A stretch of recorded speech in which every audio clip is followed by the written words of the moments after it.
Hello everyone!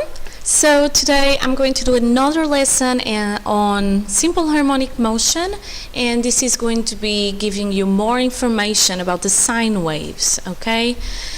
So last video or last lesson we said that when I have an object in uniform circular motion there's going to be a sine or cosine wave, right? So I can even call it a sinusoidal wave. And this wave has the same shape as the simple harmonic motion curves. Again, if you remember in that video that I gave it a link to go, you would see how the waves would, actually it was not a video, the video would show you how the frequency of the oscillations depended on the length of the string, and then there was an image. So go on last lesson and it would show that if you would attach a paintbrush, for example, to the mass in a simple harmonic motion, it would make a graph more or less like this, okay?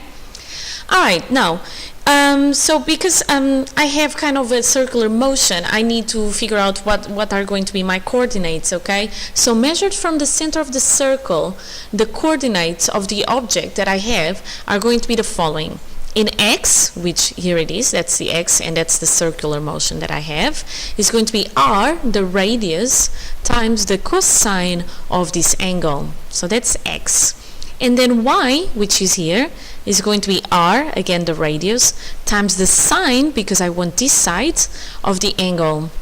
Alright, so these are going to be the coordinates. The angle is the angle between, so theta is the angle between the x-axis and the radius, okay?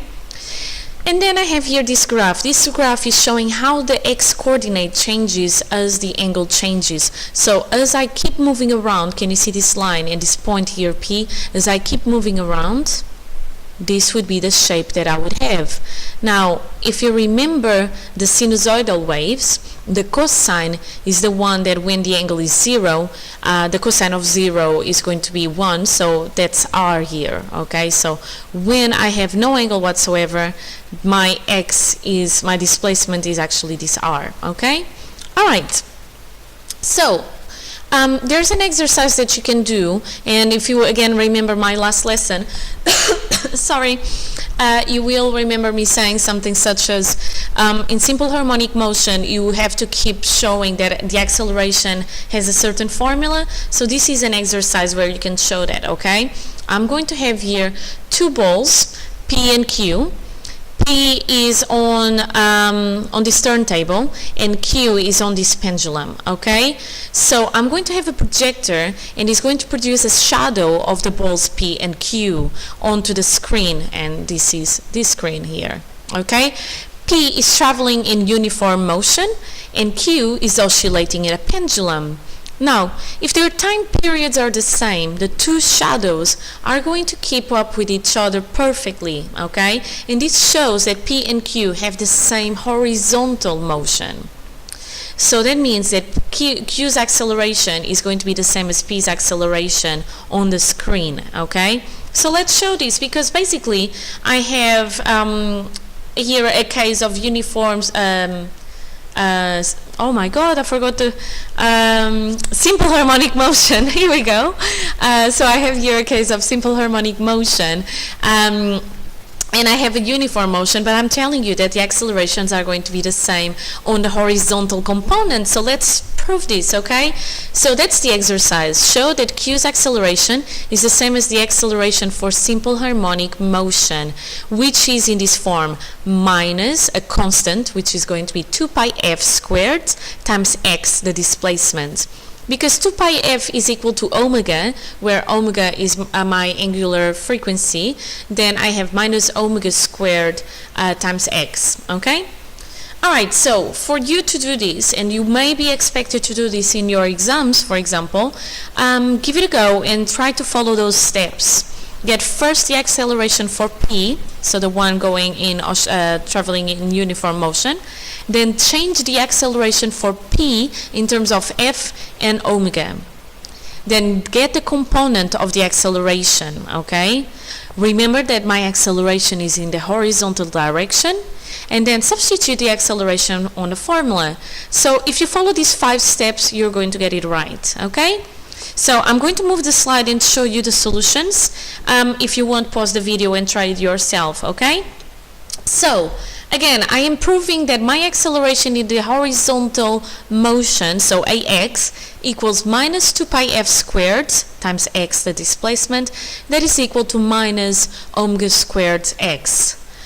So, acceleration of p, I'm going in a circular motion, so that's simply going to be v squared over r, okay? So that's p acceleration. But I am going to put a minus sign, because it shows that the acceleration is towards the center of my curvature. Just like in simple harmonic motion, my acceleration opposes the displacement. Here, I'm thinking that my acceleration is going towards the center, okay? So that's where the minus comes from. Do not confuse both, okay? So, now I can say that the velocity, and I know this because of circular motion, so go on that playlist, velocity is 2 pi r f, okay? And because 2 pi f is omega, I can say that my velocity is going to be omega r, okay? I did say the r before, yes I did. And r is the radius of the curvature. So that means that I can substitute this value for v into this acceleration formula. And acceleration is going to be equal to minus 2 pi f squared, okay, because it's squared, times r. The r here comes because the r in the denominator, I have a problem saying this word, cancels out with the r squared that I have from having the v squared, okay? So I get minus 2 pi f squared times r. And because 2 pi r f, oh, today I cannot say things, is equal to omega, I can say that I have minus omega squared times r, okay? Alright, so I want my horizontal component, so that's going to be the acceleration component. So I'm going to say that AX, horizontal, this x is by saying that is an x axis, is going to be a cosine of the angle. So far so good. So I'm going to now substitute this a with this formula that I had. So AX is going to be minus 2 pi f squared times r times the cosine of the angle, and this is equal to minus omega squared r times the cosine of the angle, okay? So since the x is going to be r cosine of the angle, as we saw on the first slides, then I can substitute and I can say that I'm going to have minus 2 pi f squared times x, the displacement, and this has the formula of minus omega squared x. So I am proving that I have an oscillating motion, that I have a simple harmonic motion. And just sorry, as I was saying this slide, I think that before I said 2 pi r f equals omega, I forgot that the r is outside, okay, so sorry. But you have it there written. Sometimes I just say silly stuff. Anyway, so that's proving that the acceleration has this general formula for simple harmonic motion, so I can use this to prove that I have simple harmonic motion, okay? So that means that I can talk about the solutions for my equation. So I can have equations that represent my simple harmonic motion, okay? So for any oscillating object, we know that the acceleration is minus a constant times displacement, and this constant is going to be in the form of 2 pi f squared, which is equal to omega squared, okay? So in this case, minus omega squared x, okay? Where x is the displacement. So I know that. I have been telling you this since the first lesson, I believe. So the solution is going to depend on the displacement and the velocity, but the initial displacement and the initial velocity. So those numbers, those vectors, when my time is equal to 0 seconds, okay? Now, if you just look at the cosine wave graph, which is this one, okay, you know that x, my displacement, is going to be equal to a, which would be the radius of my curvature, a, times the cosine of 2 pi ft. So that means that is equal to a cosine of omega t, okay? Now, for the time equals 0, when I have basically no angle, right, then my x equals to a. And this makes sense. So my displacement equals to the amplitude that I have my oscillating object to go. So this makes complete sense.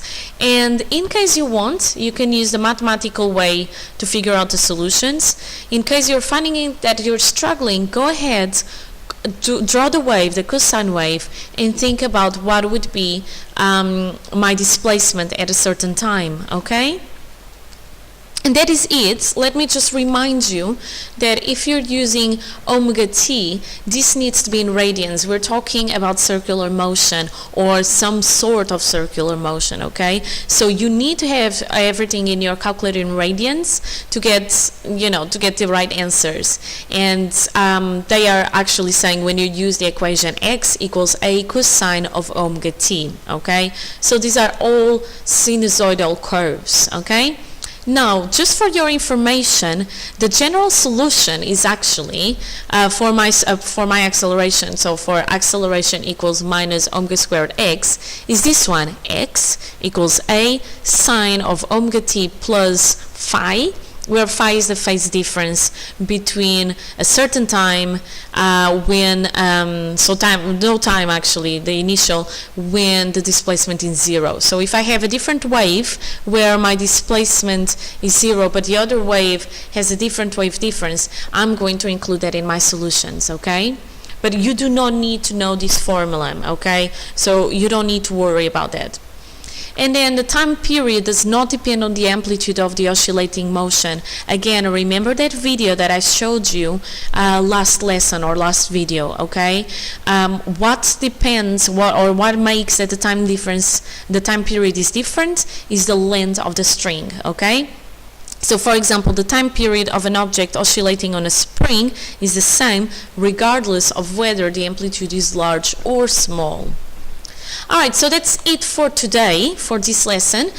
These are some questions for you to attempt. Obviously, these questions are taken from the AQA book, so I didn't produce them.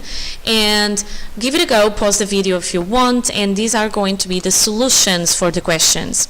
As always, if you have any problems, come and speak to me directly, email me, send me a message, whatever, okay? Have a good weekend, guys, and I'll see you soon. Bye!